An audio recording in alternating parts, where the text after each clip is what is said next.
nobody saw this one coming. Jasmine Pineda, the woman who once begged for Gino's love on national television, just hit him with something way more savage than an insult or a walkout.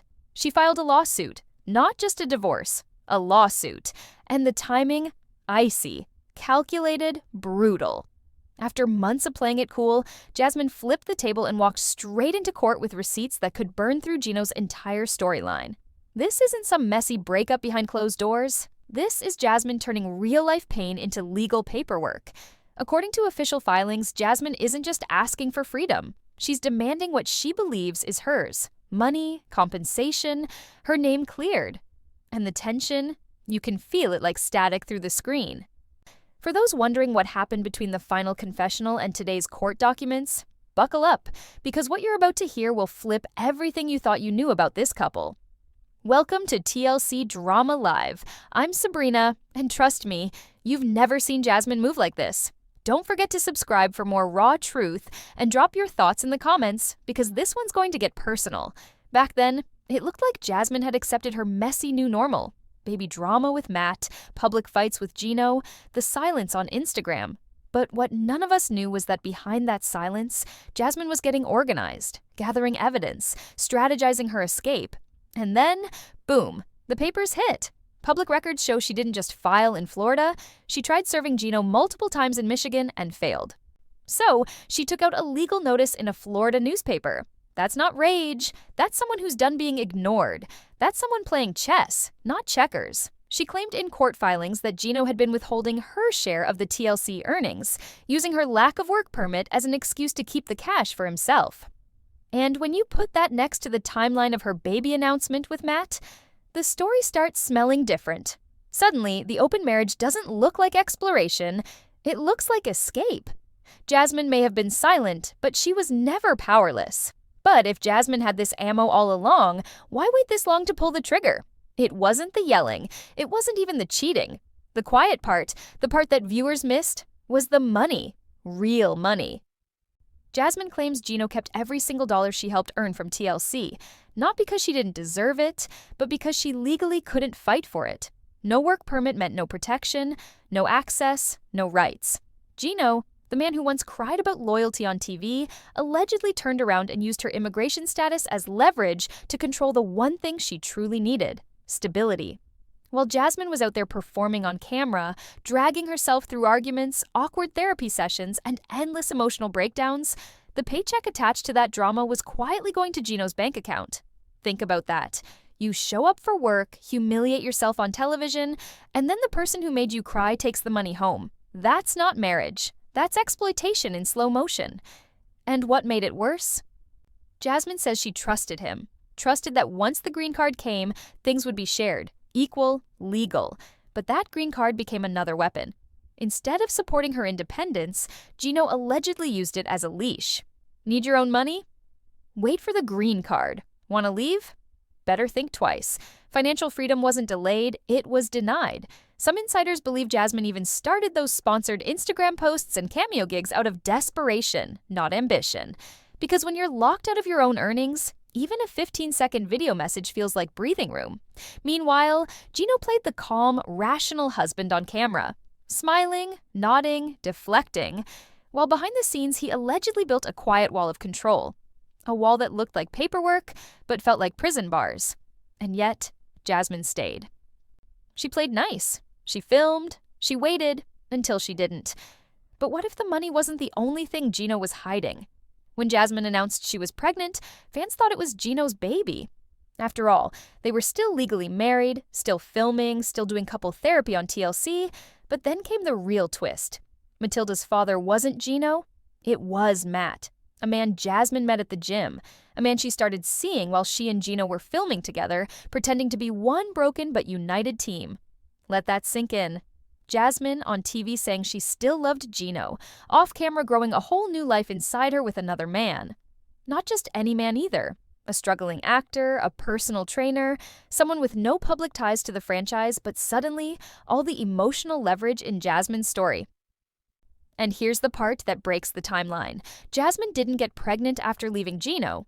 She got pregnant during the open marriage phase, the phase Gino agreed to, the one thing he now regrets more than anything.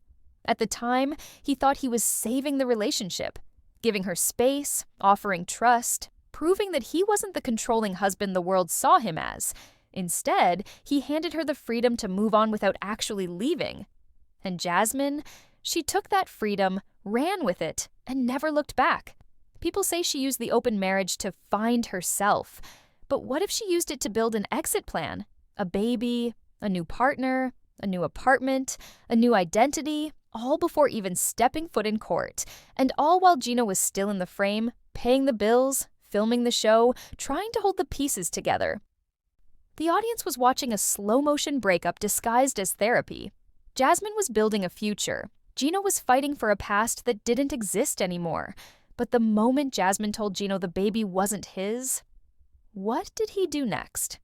Before Matilda, before Matt, before any of this blew up on American soil, there were 2 little boys waiting for their mother in Panama, Jasmine's sons, Fiancé and JC. For months, fans asked about them. Where were they? Why weren't they in the US yet? Why hadn't Jasmine flown back, even once, to visit? What started as soft concern soon turned into sharp criticism. People accused her of forgetting her kids, of choosing cameras over motherhood, of chasing a reality TV check while her boys waited for a visa that never came. But Jasmine's side, it was complicated. She said she was stuck. That Gino forgot to list her sons on her K-1 visa paperwork, causing months, maybe years, of immigration delays. That it wasn't her choice to leave them behind. That she had planned for them to come live with her and Gino in Michigan, attend school, build a future. That her dream wasn't just a green card, it was to be a mom, full-time, in a stable home. But that dream got buried in bureaucracy and betrayal. And still, she didn't go back. Even as she made cameos, promoted protein powder, moved into a new apartment with Matt. Her son stayed in Panama. Not one visit, not one post showing she had gone to see them. And yet, she posted about missing them, about her heart feeling incomplete, about how she just wanted all her kids under one roof. Some fans were sympathetic, others weren't. Because the truth is, Jasmine did start a new life. She had a new baby in America. She started calling Matt the best dad for not just Matilda, but her sons too. Sons who had never even met him in person. It was no longer about paperwork. It was about perception. And whether you believe Jasmine or not, the question still lingers. Did she leave her sons behind, or did she trade them in for a shot at fame? The baby came. So did the silence. While fans waited for Jasmine's next move, she moved in silence, into a new apartment, into a new relationship, into a new identity. The woman once clinging to Gino's affection became almost unrecognizable. A mother again, but this time in America, with Matt, with Matilda, with a man she called a friend in public, but leaned on like a partner in every photo she posted. She wasn't crying on camera anymore. She was cooking in a pastel kitchen while Matt made eggs in the background. She showed off her sleeping baby, her dog curled up beside the crib. Her captions talked about peace, but behind the filters, the judgment didn't stop. Fans asked, "Where's Gino? Where's her apology? Where's the closure?" But Jasmine didn't give closure. She gave updates, she showed love for her daughter, posted appreciation for Matt, and casually called him the best dad her kids could have. That one line cracked something wide open. Because her sons were still in Panama. Gino had raised them like his own. But now Matt, the man they'd never met, was suddenly being praised as their new father. And Jasmine didn't seem conflicted about it. At least, not publicly. In private, though, who knows what kind of storm she was sitting in. It's easy to say she moved on. It's harder to say what she moved into. Was this love or survival? Was Matt her soft landing or her emotional bandage? Because the Jasmine we saw now, posting, parenting, promoting, looked steady. But maybe she was just busy enough to keep from collapsing. A new baby, a new title, a new home, a whole new image. And yet, nothing about it felt finished. So the real question isn't whether Jasmine left Gino. It's whether Matt was ever anything more than a rebound she turned into a replacement. For the first time, Gino broke character. No sarcasm, no deflection. Just one sentence that hit harder than all the screaming matches they aired on TLC. "I never should have agreed to the open marriage." That's what he told the camera during a post-season regret reel, blinking slower than usual. The silence around him louder than anything he'd ever said. It didn't sound like bitterness. It sounded like defeat, like someone who realized too late that his attempt to save something only helped destroy it faster. When Jasmine asked for an open marriage, Gino thought it was a test. He said yes, thinking it would buy him time, thinking she'd come back. But instead of reuniting, they drifted. Gino stayed in Michigan. Jasmine built her world in Florida. The rules of the agreement blurred, and by the time Gino realized he'd made a terrible mistake, Jasmine was already pregnant with Matt's baby. You could see it in his eyes during the tell-alls, the strain, the fake smile, the way his voice cracked every time her name came up. He wasn't the same man who strutted through season 5 with his hat tilted like armor. He was quieter now, smaller, and for once, viewers noticed the shift, because behind the meme-worthy moments and awkward grins, Gino had lost something real, not just a wife, but the illusion that he had any control over how the story ended. The man who once prided himself on being level-headed had to watch his marriage implode while holding the contract that allowed it to happen. And still, he didn't lash out. No revenge posts, no cryptic quotes. He just faded into the background, letting Jasmine take center stage with her new baby, her new man, her new audience. But while Gino was quietly breaking, what exactly was Jasmine doing behind the scenes? And who was helping her write her next chapter? While Jasmine and Gino smiled for the cameras, behind closed doors they were barely speaking. TLC's cameras captured couples therapy, awkward kisses, even staged heart-to-hearts. But what they didn't capture was the silence between takes. The body language said more than the script. Jasmine turning away mid-convo, Gino avoiding eye contact, conversations that started in the bedroom but ended in contract clauses. They were selling the illusion of unity, selling love, selling the slow crawl toward reconciliation. But by the time season 9 aired, insiders say they were already done. Separate lives, separate cities, separate futures, still playing house for the network, but privately pulling the plug. And the audience kept in the dark, watching old footage of a couple already dead. That's the reality TV trick, isn't it? Keep the drama going just long enough to finish the arc. Deliver the payoff, no matter how fake the setup. Because for every raw moment that looked unscripted, there were quiet cues behind the lens telling them to hold hands, apologize, pretend. Fans started to sense it. The chemistry felt forced, the scenes repeated, the drama less spontaneous and more recycled. And then there was The Last Resort, a series literally built to fix broken couples. Jasmine and Gino signed on, cameras followed them to Arizona, and producers asked them to try again, one last time. But how do you rebuild something when one partner is already emotionally living with someone else, and the other is just trying to avoid humiliation? It was damage control disguised as therapy, closure in costume, and they both played their roles, because no matter how angry or exhausted they were, there was still a paycheck waiting, still a fan base watching, still contracts to honor. But something about that final season felt too perfect, too cleaned up, as if the story was wrapped just tight enough to keep questions from leaking through. So now you have to wonder, how much of their love story was real? And how much was scripted from the start? Just when fans thought it was over, whispers started swirling. Jasmine and Gino, done for good? Maybe not. Because behind the public silence, behind the baby posts and the legal filings, came rumors that shook everything. Word is TLC might not be done with them yet.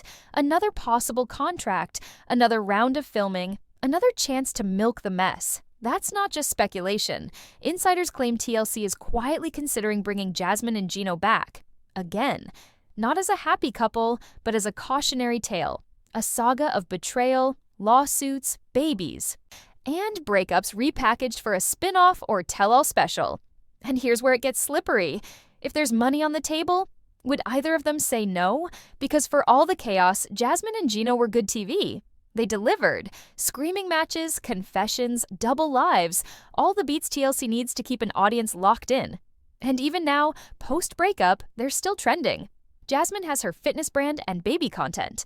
Gino somehow still has supporters who see him as the quiet victim. Together, they're profitable, even if they're no longer compatible. So if TLC reached out with a check and a script, would they play along again, pretend to co-parent, pretend to still talk, maybe even stage a fake confrontation just to boost ratings? Because here's the real trap of reality TV. Once you sell your chaos for attention, people expect you to keep performing. If you stop, they stop caring. And no matter how hurt you are, how real the pain gets, the machine doesn't care. It just needs another episode. Some say Jasmine's playing the game, turning motherhood, heartbreak, even immigration into content. Others think Gino's the one pulling strings now, flipping public sympathy into comeback currency. But either way, one thing's clear. At this point, we don't even know who's telling the truth anymore. Or worse, who's playing who. Somewhere in Panama, two little boys are still waiting. Fiancé and JC, Jasmine's first children, her original family, the ones who called Gino Papa before any reality show, before America, before the cameras turned their mother into a walking controversy. And now? They're watching from a distance while Jasmine calls another man dad in front of the entire world. Matt, the man who entered Jasmine's life through a gym membership, the man who trained her body and then changed her life. He never met her sons in person, never helped raise them, never saw their first steps, their birthdays, their bad days. But somehow, he's become the face of her new family. She calls him best dad. Posts about him like he's been there from the beginning, even added their names, Fiancé and JC, into love letters written for Matilda, the daughter she shares with him. And it's not just awkward, it's uncomfortable. Because Jasmine's no longer showing herself as a struggling single mom trying to reunite her family. She's presenting as someone who's moved on, replaced the old dynamic, rebuilt her brand. Shifted from mom to manager, managing narratives, managing image, managing what people are allowed to believe. Is Matt really stepping into the role of father, or is he a symbol, a safe, clean, American alternative to the mess she left behind? And more importantly, how do Fiancé and JC feel seeing a man they've never met being praised as their new dad? Publicly, Jasmine says she misses them, that her heart aches for them. But emotionally, the distance keeps growing. And when your mother tells the world another man is raising her children in spirit while you're still waiting for a plane ticket, what does that say? Because now the question isn't whether Jasmine has a new family. It's whether her sons will even recognize the woman she's become. So where does it all end? A lawsuit filed, a baby born, a marriage shredded, not in one blow, but in slow, silent collapse. On paper, it looks like Jasmine got what she wanted. She's in America. She has her daughter. She's no longer tied to Gino legally or emotionally. She's built a life with Matt, whether romantic, platonic, or simply practical. She walked away from a man who withheld money, who denied her sons, who agreed to an open marriage only to emotionally disappear the moment she used it. But if Jasmine won, why does it still feel like a loss? Because there's something hollow about the way it all played out. No big scene, no formal goodbye. Just Jasmine shifting realities like outfits, hoping the audience wouldn't notice the emotional wreckage she stepped over on the way to her next chapter. And Gino? He didn't stop her. He let the narrative run, let her leave. Let the papers come. And now he's the one left silent, watching her posts from a distance, probably wondering how it all flipped so fast. When Jasmine filed those court papers, she wasn't just ending a marriage, she was ending a version of herself, the version who begged for Gino's attention, who fought on camera, who humiliated herself to prove she was worthy of staying in the US. That Jasmine is gone. What's left is someone colder, smarter, and more complicated. The internet has already picked sides. Some say she used Gino, took the green card, took the fame, took the platform. Others say she was trapped, emotionally manipulated, financially controlled, and then blamed for trying to find love elsewhere. But what if both are true? What if Jasmine was both victim and strategist, hurt and calculated? What if this was never just a breakup story, but a long, slow detachment from a man who stopped seeing her as a person the moment he realized she had options? That's the side of the story no one wants to talk about. The unspoken part. The emotional erosion.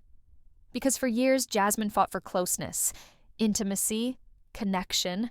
She cried in airports. She fought for time. She screamed about texts and money because that was the only way she could be heard. And when none of that worked, when her pain became content, she did the one thing reality TV never expects. She stopped performing. She changed the script. She became unpredictable, and she got out. But survival comes with its own cost. Jasmine didn't just leave Gino. She left behind a version of herself that was vulnerable, raw, unstable. In her place now stands someone who posts perfect baby photos, who speaks in brand deals, who curates her public image like a feed. And somewhere in the middle of all that is a new baby. Matilda, a child born in the aftermath of a public divorce. A baby who didn't ask to be part of a storyline. She's real, she's innocent, and now she's the new emotional center of Jasmine's world. But she's not alone. Jasmine still has 2 sons in Panama. 2 sons who were once part of the dream.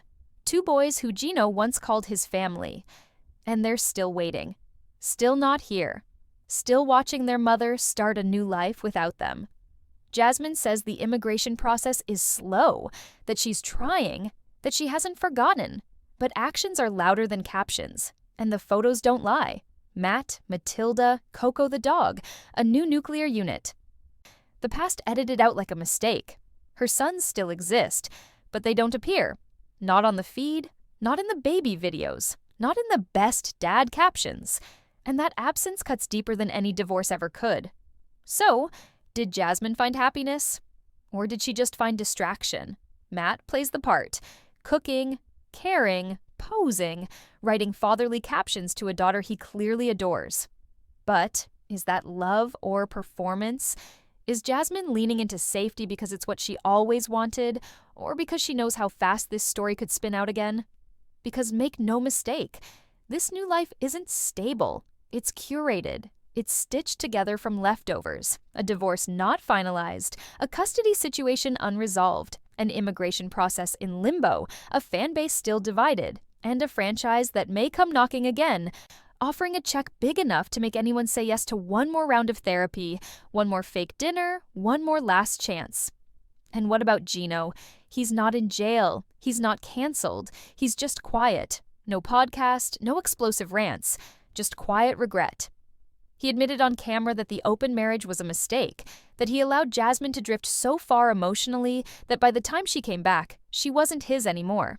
Some say he's playing the victim. But even if that's true, it doesn't erase the fact that he watched a family form around him and never stepped in to claim it. He let her cry, he let her beg, he let her go. And now he's left with the final image. Jasmine holding someone else's child in someone else's kitchen, writing thank you notes to a man he never met, while his own name gets filed in court under defendant. No closure, no clean break, just screenshots and regret. So where does this story go next? Legally, the divorce will move forward. Gino's side will either push back on the financial claims or try to settle quietly. Immigration lawyers will keep working behind the scenes to bring Jasmine's sons to the U.S. Or not. Jasmine will keep posting, Matt will keep stepping in, and the audience will keep asking questions no one wants to answer. Will Matilda grow up knowing who Gino was? Will Jasmine ever fly back to Panama? Will her sons walk into that Florida apartment and see a new man in their old place? Or will they stay there, on pause, while their mother keeps building a life that no longer has room for them? Will TLC bring her back? They've done it before. Chaos pays, and Jasmine's story still isn't finished. There's more to extract, more to sell, more to film, but if they do, what version of Jasmine will show up? The one who begged, or the one who walked away and didn't look back? Will Matt still be there? Will Gino still be watching? There's no ribbon on this ending, no lesson to sum it all up, just a trail of broken hearts, court papers, and filtered smiles. Jasmine may have escaped one marriage, but she's still locked inside a story that the world refuses to stop watching. And now, as Jasmine holds one baby while 2 wait oceans away, one question still refuses to fade. Has she truly started over, or has she simply left too much behind to ever go back?